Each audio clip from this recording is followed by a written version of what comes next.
Hey guys, this is Danish. I'm back with our free community webinar sessions, and today we have two special guests, which I will be introducing in a while. But first, I will quickly share my screen to give a shout out to a few sponsors and share some resources. So just give me 30 seconds, and there you go. So the first resource I want to share with you is Visa DB. I am the founder. Yay!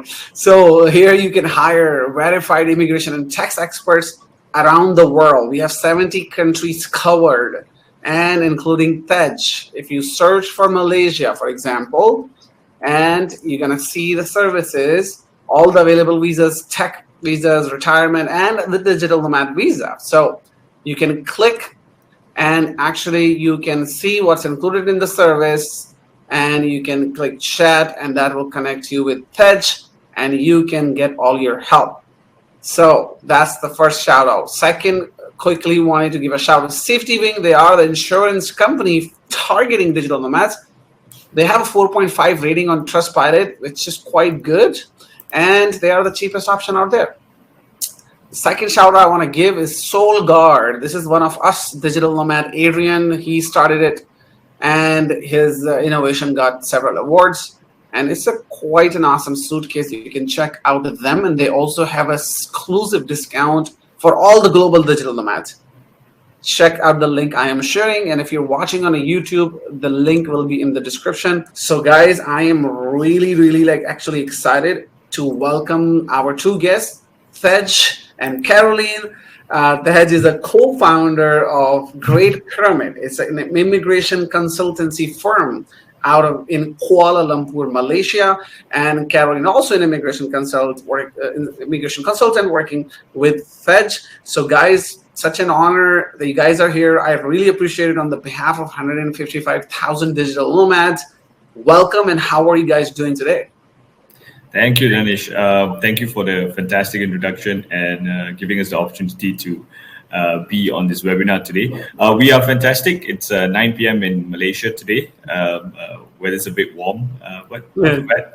Yeah, that's why we really want to thank. I am actually in Thailand, so at 8 p.m. So Tej, I would literally just dive straight in. Malaysia is quite a famous destination in Asia for digital nomads. For the last couple of years, I'm keep hearing Thailand and Malaysia. So to kick off our conversation, what is so special about Malaysia that digital nomads and foreigners want to relocate there?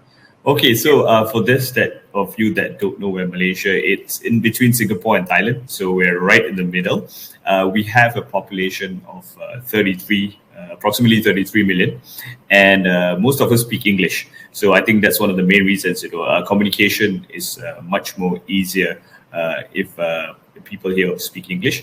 Weather here is fantastic, similar to Thailand and Singapore, right? We are sunny all year round.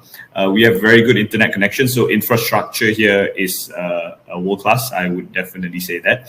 And now with this new Digital Nomad Pass and also a number of expatriates in Malaysia, we have a lot of places to work out of. So shared offices are very common, things like WeWork, Common Ground, and etc. And I think the most important part is safety.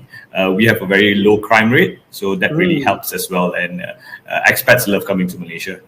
Wow. I think you summed up, you actually hit all our, I would say, pain points for digital nomads in terms of safety, internet speed, climate. These are the things digital nomads are looking for, especially female digital nomads are really concerned about safety in South America and Asia, and you kind of cleared that concern. So it looks quite a lucrative place, and I will be visiting. And let's say we agreed, we believe you, we read the internet, we heard our friends, raving about Malaysia, and now we decided to go there. So let me ask you first, before I ask you about Digital Nomad Visa, let me ask you first, is it easy to visit Malaysia? If we talk about European, American, Canadian citizens, do they need visa even just to visit as a tourist? No, not really actually. So we provide visa free entry to most of the EU passport holders, United Kingdom, and even United States of America. So it's pretty easy. You'll most probably either get a 30-day or 90-day entry visa upon arrival. It's a 90 days. So if somebody wants to extend longer. So to solve this, is Malaysia have a digital nomad visa? Yes, I am very happy to say that the Malaysian government has just launched the Digital Nomad Visa, or nicknamed Di Rantau. So that has started on the 1st of October. I think the idea is to tap on, like you say, the hundreds of thousands or even millions of digital nomads nowadays, with remote working coming into play and being very popular. Right. Yeah. And people can work from anywhere in the world. So the Malaysian government decided to tap on that, allow remote workers to come in to Malaysia and stay here for a maximum of 2 years. Wow. On a digital nomad visa. Yep. Wow. So Tej, what is the name? Is the Di Rantau? Yes, Di Rantau. That's the official name. Yes. Sure. Okay, that sounds quite interesting. And you already mentioned it's for 2 years straight. The first permit you will be given is 2 years. No, it's a 1+1. So it's a visa which is called a professional visit pass, and you get a 1+1 up to a maximum of 2 years. Up to a maximum of 2 years. Okay, that's quite interesting. 2 years is quite a decent time for any digital nomad to explore this beautiful country. So Tej, I will ask you, if let's say someone say, okay, let's go for it. What are the requirements to apply this visa? Okay, I think the first and foremost would be the age. So the applicant needs to be at least 18 years old. Okay. Secondly, would also be the type of industry or the position they are holding currently in their company, or what work they are doing. So Malaysia is very strict on that part. The digital nomad are currently only launched. Hopefully they will extend it to other types as well. Currently it's only for the IT and tech industry. So if you're a developer, you're in AI, you're in even social media, that's allowed. So they've allowed that part. Digital marketing, that's fine. So in that IT and tech area, your specialization or your skill set must be in the IT or tech area. Next, there are two options of remote working, or the type of contract you have. Of course, your work must be not in Malaysia, it must be outside Malaysia. The first type is you must have a contract with a foreign employer. So proof of work is very important for the digital nomad visa. Either that, or if you can prove you are a freelancer, that would also suffice, right? So the proof of work, but I think the proof of work for a freelancer is slightly more trickier. People who are maybe using on Fiverr.com and stuff like that, right? So you need to prove your work. And finally, I think one of the most key requirements would be a minimum annual income of $24,000 US. 24,000. Okay. Yes. That sounds $2,000 a month. I guess that's quite decent. Exactly. Wow. This is actually quite a decent requirement, I would say. For an employer, all 40 countries want that. That actually makes them a digital nomad.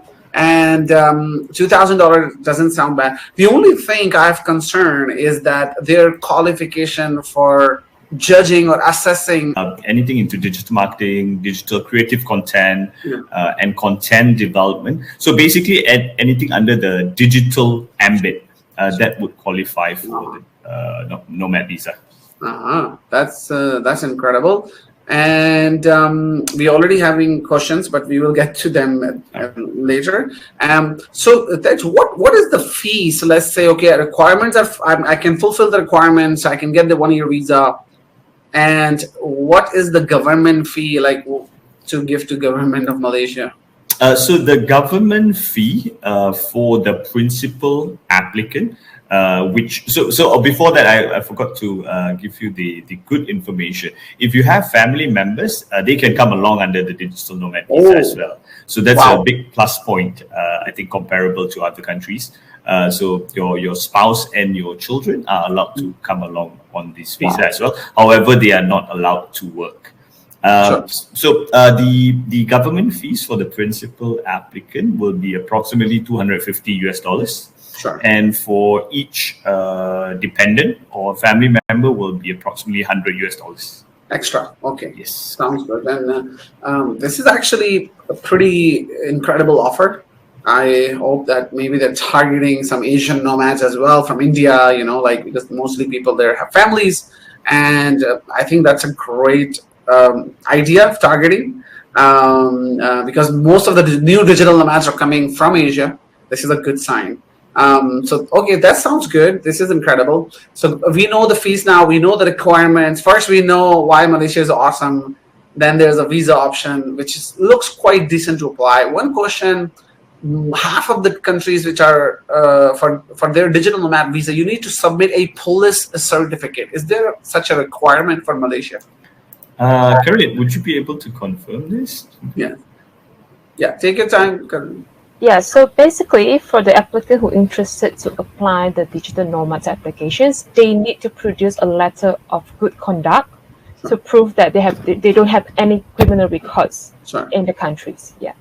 Okay, sounds good. Yeah, I think a letter can be obtained from a police station, I believe, or if there is a government in some countries there is a central government body which issues this.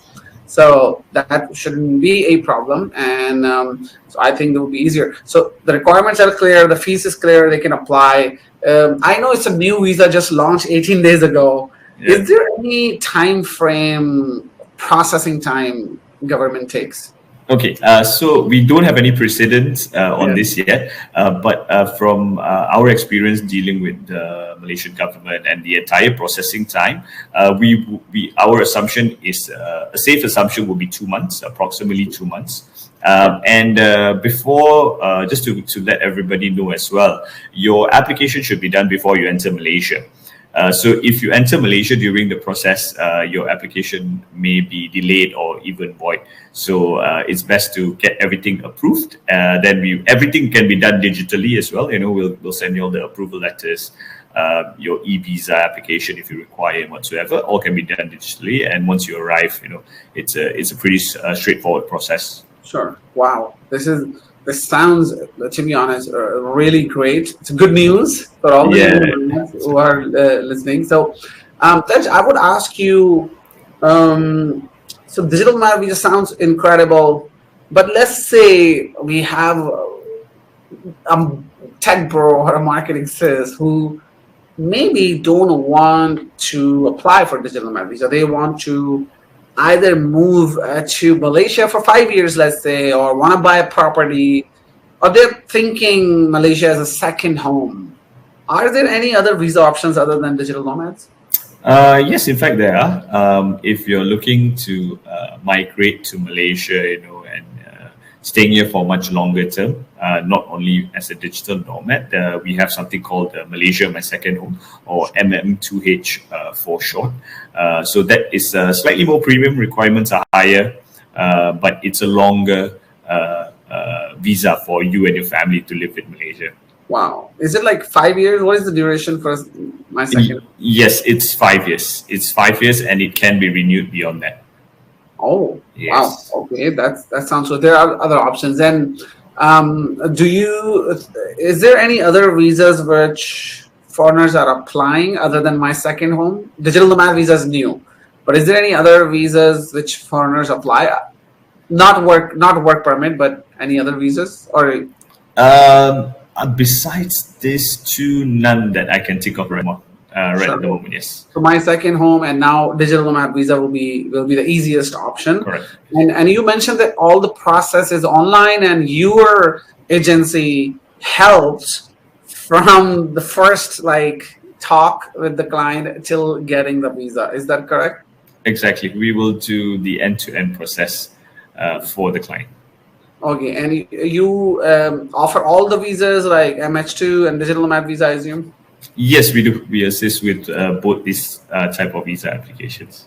Sure. And that, are you guys if I'm asking all the questions which digital nomad might be thinking, are you guys doing this for a while, I assume? Oh, yes, of course. So we've been doing the immigration services for almost 15 years now. Wow. So we're quite well versed. In fact, this digital nomad visa is very exciting to us because I think there's a lot of demand for this. This is cool. Now I think we only have 12 minutes left, so I will not waste further time and go to the questions, which I think we have two questions here. I'm not sure if you know the answer around taxes, but I will ask. Thanks for the valuable info. Thank you, Fiverr. In terms of employment contract, it must state that the employee is under a remote contract, or it can be a full-time. It's just like maybe asking a freelancer versus full-time. It can be both, right? Yeah, of course. So as long as the contract is not with a Malaysian company, that's fine. That's very important, right? So it has to be with a company outside Malaysia. Sure. And is there any option, like, I don't know how they're going to qualify the freelancer? Is there a number of hours they work or minimum salary they're earning? So that is where the annual income comes into play, right? The annual income of at least 24,000 US dollars. So what they will have to prove is the freelancers will have to prove that they will be able to earn that amount in a year. Okay, sounds good. All right. So Fiverr, in short, if you have $24,000, it could be either full-time or a contract. Doesn't matter. Show me the money. This is the key. Exactly. I think, if you have a statement of your Fiverr statement, that should be able to prove your income. Yeah. There's some good questions coming in, and I will jump to the next one. Keith is asking, please discuss tax implications. Nobody should get this visa without the details of being very clear.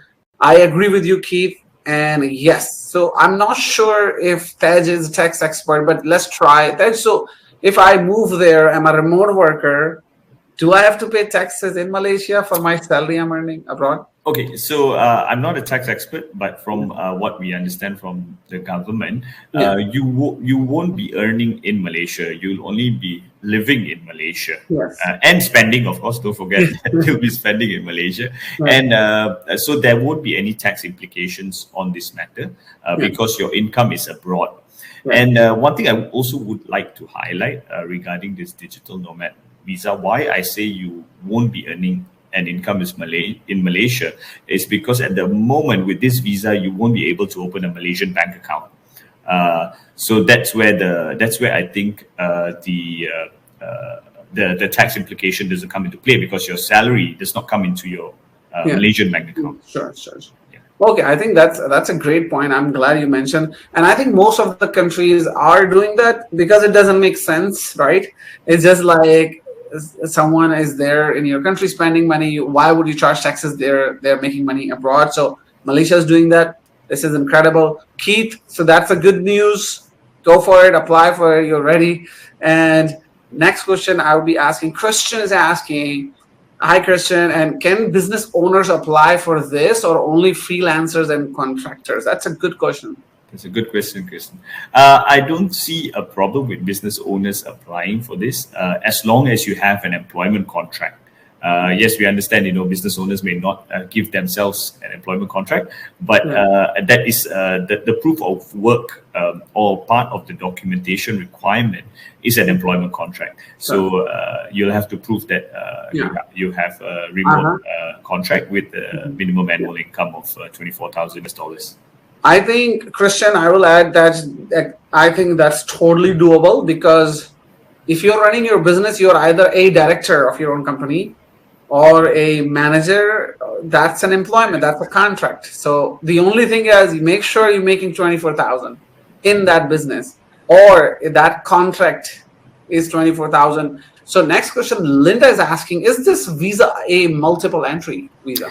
Yes, it is. It is a multiple entry. If you want to stay in a year, if you even want to stay 1 day in Malaysia or 365 days in Malaysia, that is totally up to you. Yeah, that's incredible. I think this is like a long-term tourist visa from 90 days to 365 days. Correct. And multiple. So Linda, please visit me in Thailand and you will be able to go back to Malaysia. Yes. And you'll have access to all the Southeast Asian countries from Malaysia very easily as well.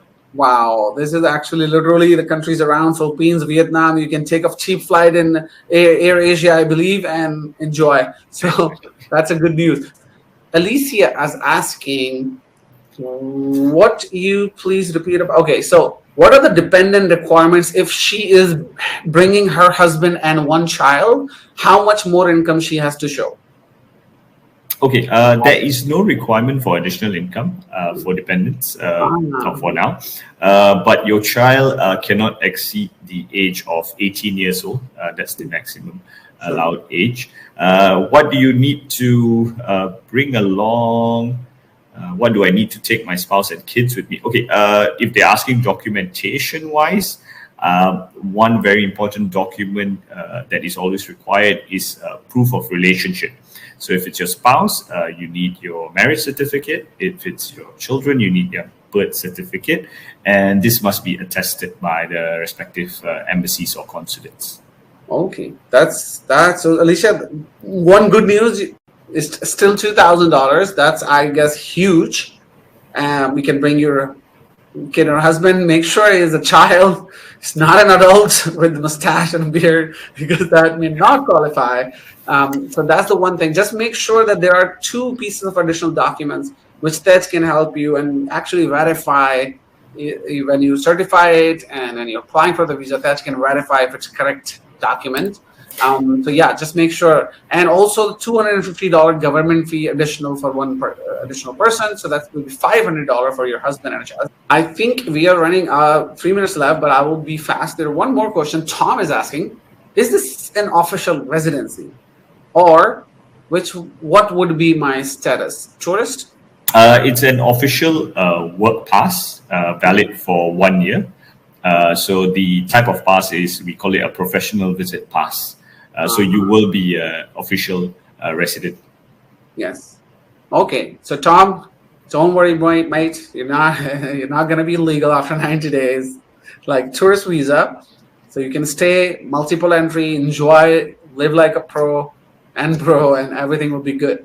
Romy just came in last minute. Romy realized that we are going off soon, so just quickly ask a question. So, can the female partner be the main visa holder and the male partner able to get a dependent visa? Asking because in Thailand we can do that. That's an incredible question. Oh, okay, good. I didn't know that you can't do that in Thailand. So if you can't do that in Thailand, please come to Malaysia. There's no limitations on that. Either partner, either male or female, can be the principal visa holder. Wow. Hey, well done, Malaysia. That's a 1+1. So Rumi, definitely you can do that. Just make sure that the work contract is on your partner name, who's applying the visa. So, and also the income is coming into the bank account, just in case if they ask the proof of income. So these 2 things has to be on your principal, which is your partner, I guess. And then, of course, your husband or any partner, common law partner, can come join you without any additional income requirements. So that's a good news. So if I ask you guys, Caroline and Tej, both of you, what are the best cities if somebody comes to Malaysia? Do you want to share any places where most expats hang out, or where the digital nomads would go? Let's share two locations, one with beach, one city. Okay, Caroline, you go first, and I know which city you will choose. Yes. Yeah, sure. So basically, I'm originally from Penang. So Penang is, we are well known, is one of the very small oceans paradise in one of the states in Malaysia. So we are well known with food. So any of the tourists that who love about foods, to try our Malaysian local food, definitely Penang is one of the options. And also Penang is one of the states that we do have a multinational companies, and it's a free trade zone. So it would be a great ideal state for those that to any applicants or any tourists that would like to work remotely with those giant big national companies, the well-known, like let's say we say about Western Digital, Intel, Dell. It's all based in Penang mostly. Damn, that's good. Is that Penang? Is it the same city? Because I ate Penang curry sometime. Is that the same? Yeah, it's so basically in Malaysia we have a lot. We have about 14 states. Yeah, so wow. Penang is one of them. Wow. And Karen, I think you are Malaysian. I think you're Malaysian, I assume. Yes, I am. Oh, damn. This is the pure wisdom coming from the local. Absorb it. Penang is the place. And Tej, what would be your pick? Before that, I would agree with Caroline as well. Since she is from Penang, so Penang has a lot, especially beach. If you want the beach, you want the city life. It's a fantastic island to be on. It's an island actually. So Penang is an island. I'm a city boy, so I'm from Kuala Lumpur. I would recommend Kuala Lumpur if you like city life. Of course, everything a metropolis city has is in Kuala Lumpur, and it's of course the city that you land in when you come to Malaysia, I assume, right? So for me, it's Kuala Lumpur. Yeah. Damn, this is incredible. I think both of you live there, so this is incredible. I think Anne just like she didn't even think about the time, and she's like, "I will go for it." Let me ask this: which city should any first comer to Malaysia choose? First comer.